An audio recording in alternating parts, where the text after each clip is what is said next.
cuteness of the family, and now you look at them demonic-like, and everybody's life seems to be falling apart. Let's go down the line. Rico, though, on KK and Chris. Ooh.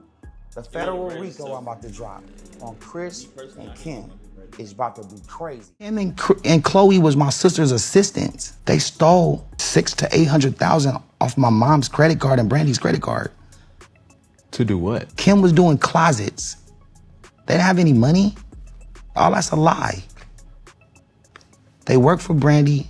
Brandy said, go shopping for me. Married on ecstasy. I had no idea. No, the first time. I did ecstasy once, and I got married. I did it again. I made a sex tape, like everything bad would happen. You were high on ecstasy when you had that sex tape? Absolutely. Everyone knows it, like my job. After years of Wendy Williams being locked up in a conservatorship she had no business being in, she's back again, and this time she's exposing the hell out of Kim Kardashian for her alleged ties to cartels all around America.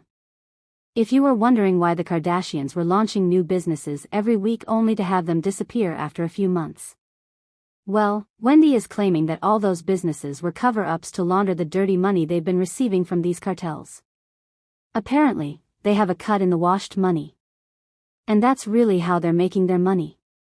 The crazy thing is that folks have been speculating about it for a while now, but it wasn't until the recent mess with cocaine being found in a shipment belonging to her. Okay, so this entire situation goes all the way back to September 2025 when a Polish truck driver, Jakub Jan Kunkel, was transporting a trailer carrying To a women's prison, CIW, and I sat in a room like this, and this one girl was like, my boyfriend had me go get drugs or pick something up at this apartment, and I didn't know that like some shit was gonna go down and someone died, and like these crazy stories. And I thought to myself, oh my God, one time my friend had me go pick up like ecstasy at this apartment, and like, what if something happened? And I was like, I literally thought that. And So Elle Woods, right? and no, I'm being serious though. Like, I was like, what? I don't want to name names. I'm getting my 28 pallets of Schemes clothing from the Netherlands to England with cocaine stashed up inside. When the truck arrived at the port of Harwich, UK Border Force officers found 90 concealed packages of coke with a street value of roughly £7.2 million hidden near the rear trailer doors. Apparently, the investigators found the truck had been specially adapted to hide the substances. Jakub made an unexplained 16-minute stop before reaching the port, and it's believed that's when the stuff was allegedly loaded in. He initially denied knowing about the substances, but later pleaded guilty, admitting he agreed to transport it in exchange for $5,200. And this isn't even the first time Kim's name has been attached to something involving hard substances.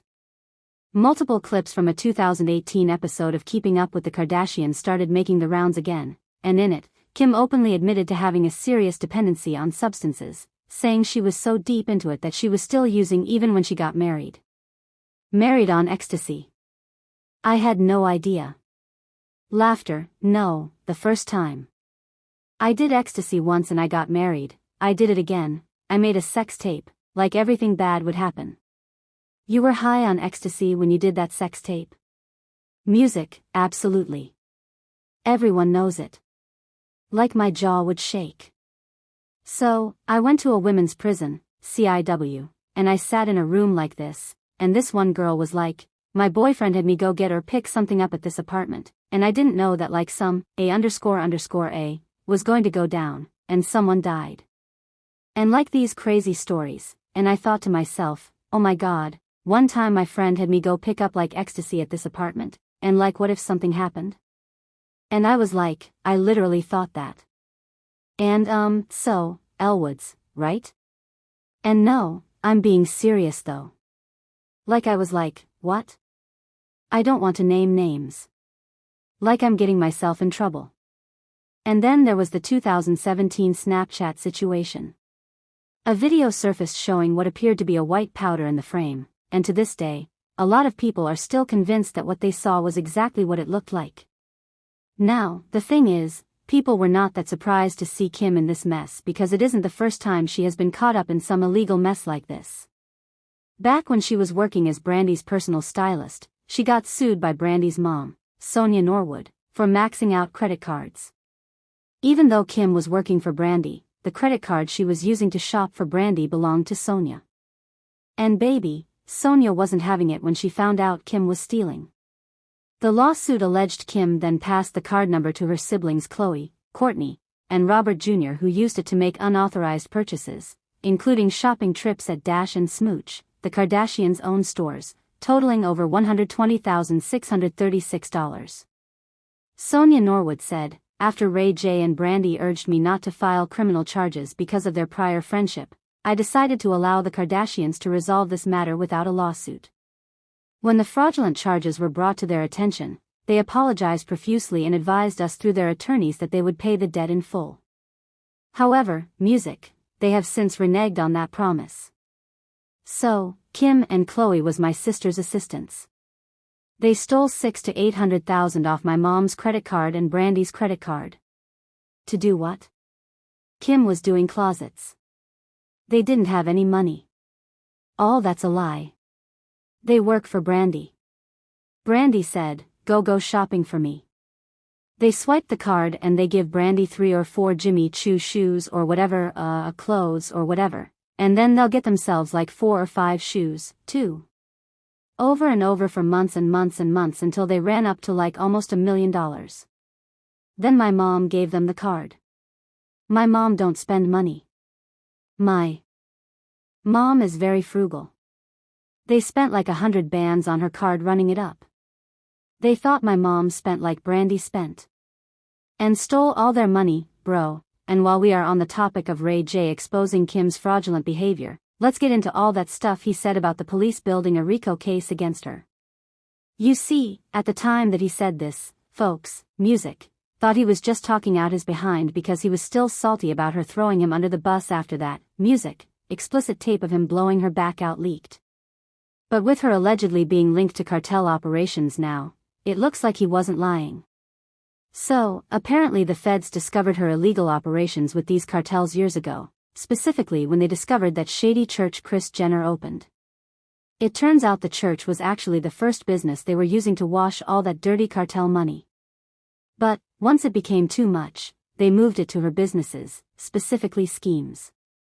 This is supposedly why Schemes is, estimated to be valued around $4 billion.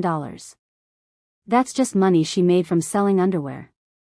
It might also be some of that washed money. Oh, but it gets even wilder, y'all. In case you're somehow still out of the loop about this shady church Kim and her mama been running, it all goes back to 2008 when Kris started her own church called the California Community Church. According to reports, they branded it as some non-profit charity. But, members still got to pay a whole $1,000 a month just, to stay in the club. You cannot make this up.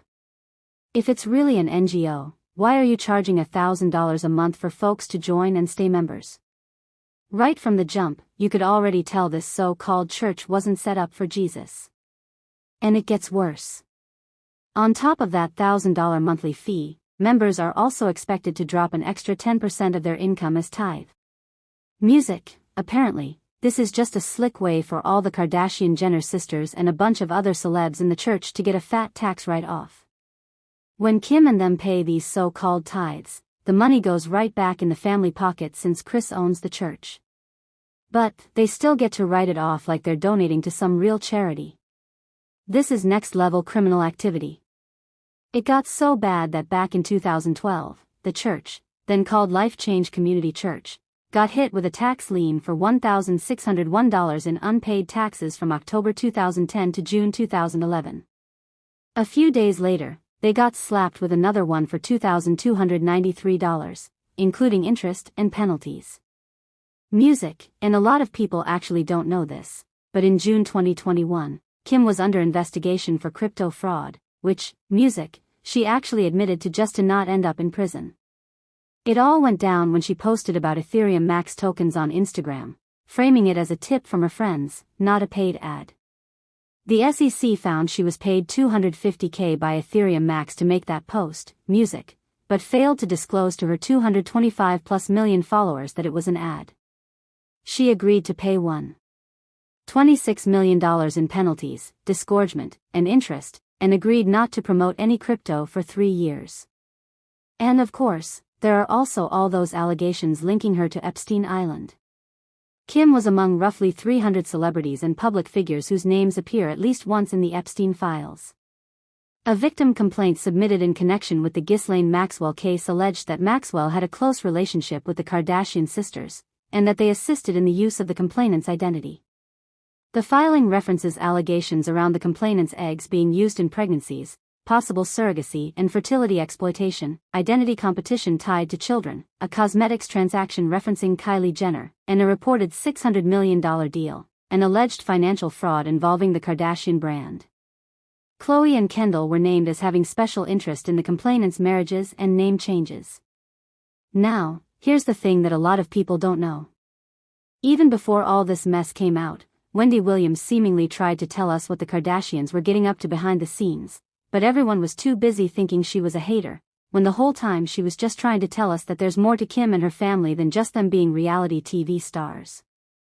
And it looks like that hasn't changed much because word on the street is Wendy thinks the allegations about Kim being linked to the cartel are true.